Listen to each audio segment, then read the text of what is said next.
amigos, professor Jairo Oliveira falando aqui diretamente da Escola de Governança Pública do Estado.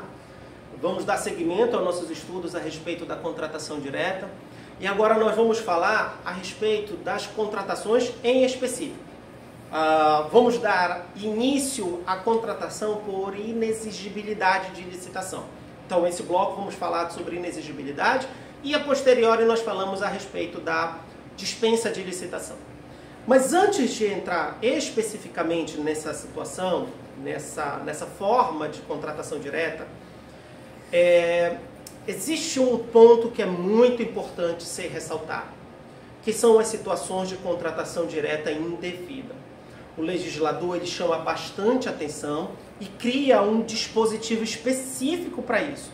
O artigo 73 da Lei 14.133, ele traz essa situação da contratação direta indevida e estabelece o seguinte, olha, se for feita uma contratação direta indevida, onde reste caracterizado o dolo, a fraude ou o erro grosseiro, haverá solidariedade, isso aqui é importante, haverá solidariedade na responsabilização pelo dano ao erário. E solidariedade entre quem? Entre o agente público e a empresa contratada. Muito importante ter esse ponto em mente. Por quê? Porque o legislador ele não disse qual agente público. Ele diz o agente público. Obviamente que quem tem o poder de decidir se aquela contratação será direta, se ela será dispensada, vai haver a dispensa da licitação, se será inexigível, é óbvio que é a autoridade competente da casa. Mas não esqueçam que existem vários atores dentro desse processo. E esses atores podem trazer, por exemplo, pareceres que induzam ao erro, a autoridade ao erro. E aí é possível a gente verificar, então, situações em que o agente público, não necessariamente a autoridade competente, possa ser responsabilizado solidariamente pelo dano ao erário. Corroborando com essa ideia, a Lei de Introdução às Normas do Direito Brasileiro, em 2018, teve uma alteração, incluindo o artigo 28 nessa legislação. E a LINDB, ela já traz o seguinte, olha, será responsabilizado, o agente público será responsabilizado pessoalmente nas situações de dolo ou de erro grosseiro. Então, é só para que a gente tenha claro nesse início aqui, antes de adentrar efetivamente nesse processo de contratação pública, porque veja, ele traz uma sequência ao legislador. O artigo 72, ele se preocupou em demonstrar como vai funcionar o processo. O 73, ele já traz aquele alerta. Cuidado, não façam licitações, contratações diretas, dispensa de licitação e inexigibilidade de forma indevida. E aí ele já traz logo claro qual será o processo de responsabilização e a natureza. Então lembrando, pela 14.133, em relação ao dano ao erário, haverá responsabilidade solidária. Tá? Na LINDB, ele já fala que o agente público tem responsabilidade pessoal em relação aos seus pareceres e às suas opiniões técnicas. Tá? Então, aqui deixa claro para a gente, a LINDB deixa claro para a gente, então, que não é apenas a autoridade competente que pode ser responsabilizada nesse procedimento. Tá? Qualquer agente público pode ser responsabilizado se você tiver uma opinião técnica dolosa, fraudulenta ou que leve a erro grosseiro. Tá? Bom, partindo desse pressuposto, aí a gente vai agora para a análise da inexigibilidade de licitação prevista no artigo 74 da Lei 14.133. Nós tínhamos 3 hipóteses expressas na 86 a respeito da inexigibilidade. E essas 3 hipóteses, elas vieram de lá da 86 para cá, para 14.133. Tá? Você tem, então, como lógica da inexigibilidade, como elemento conceitual da inexigibilidade, a inviabilidade da competição.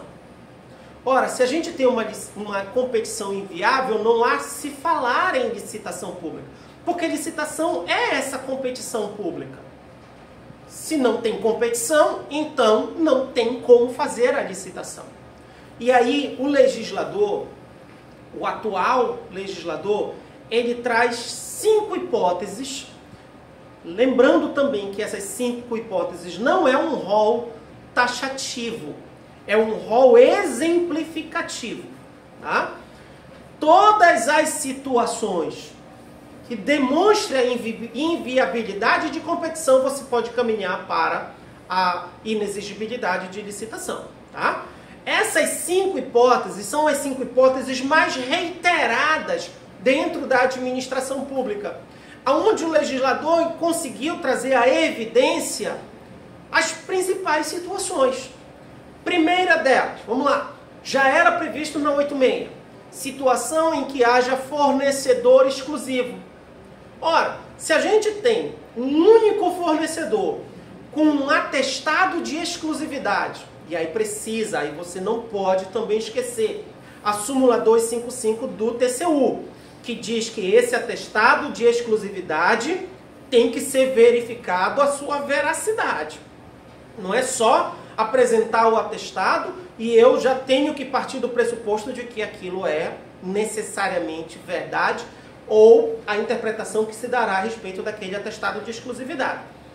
Carta de exclusividade ou qualquer outro meio que demonstre que somente aquela empresa pode estabelecer negócios para aquele objeto em uma determinada região. Então você tem a primeira situação, que é a do fornecedor exclusivo. Segunda situação é a contratação do ramo artístico. Né? Nós temos situações em que a administração pública contratará profissionais do ramo artístico por meio de, mais uma vez, empresas que farão essa intermediação, essa representação desse profissional do ramo artístico. O que nós temos de novidade em relação a esse inciso 2 do artigo 75 é a necessidade, é a obrigatoriedade de você explicar numa proposta, por exemplo, os custos daquela contratação. Custos com transporte, custos com cachê do profissional, custo com hospedagem, com alimentação. Isso tem que ser explicado agora pela 14133. Terceira hipótese que a gente tem é aquilo que também já era previsto, que era o serviço intelectual com profissional ou empresa de notória especialidade. Na 86, exigia-se a singularidade. Além da notória especialização, exigia-se também que esse profissional, essa empresa, também tivesse um serviço singular. A 14133 não trouxe essa exigência.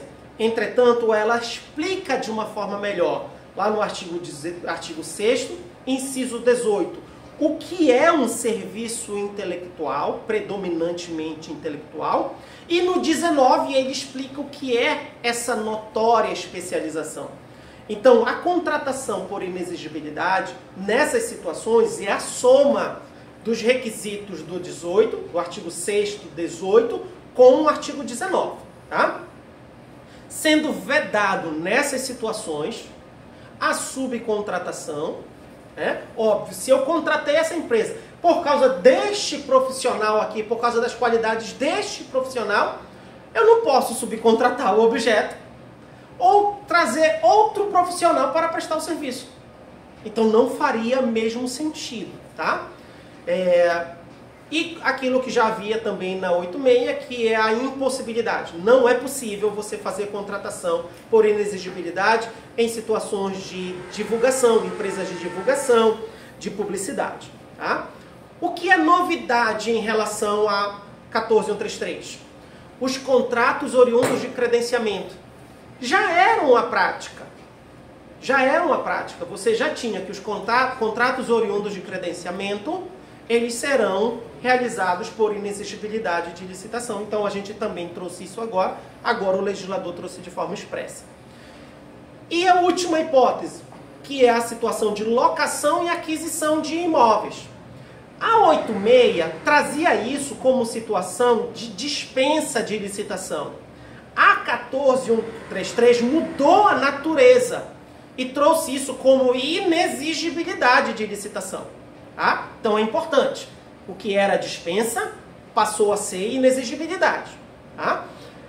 Bom, entretanto, ele foi e regulamentou a matéria. Ele disse, olha, nessas situações em que haverá inexigibilidade para locação ou aquisição de imóveis para uso da administração pública, é preciso você ter uma avaliação prévia do imóvel, é preciso você ter laudos que demonstrem o custo dessa adaptação, quanto efetivamente a administração irá gastar para fazer essa adaptação do imóvel, o tempo de amortização para que seja feita a quitação efetiva desse imóvel, certidões negativas que demonstrem que não há naquela região um imóvel disponível para a administração pública, e a justificativa da singularidade, ou seja, por que é este imóvel que eu preciso locar ou adquirir, e a vantajosidade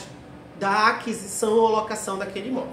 Então eu tenho que levar esses pressupostos em consideração para a realização dessa inexigibilidade. Então, para a gente arrematar e fechar o conteúdo de inexigibilidade, você tem inexigibilidade por fornecedor exclusivo, setor artístico, profissional de notória especialização, contratos oriundos de credenciamento e locação e ou aquisição de imóveis para uso da administração pública. Com isso a gente fecha a inexigibilidade de licitação e vamos para o próximo bloco falando a respeito de dispensa de licitação. Aguardo vocês!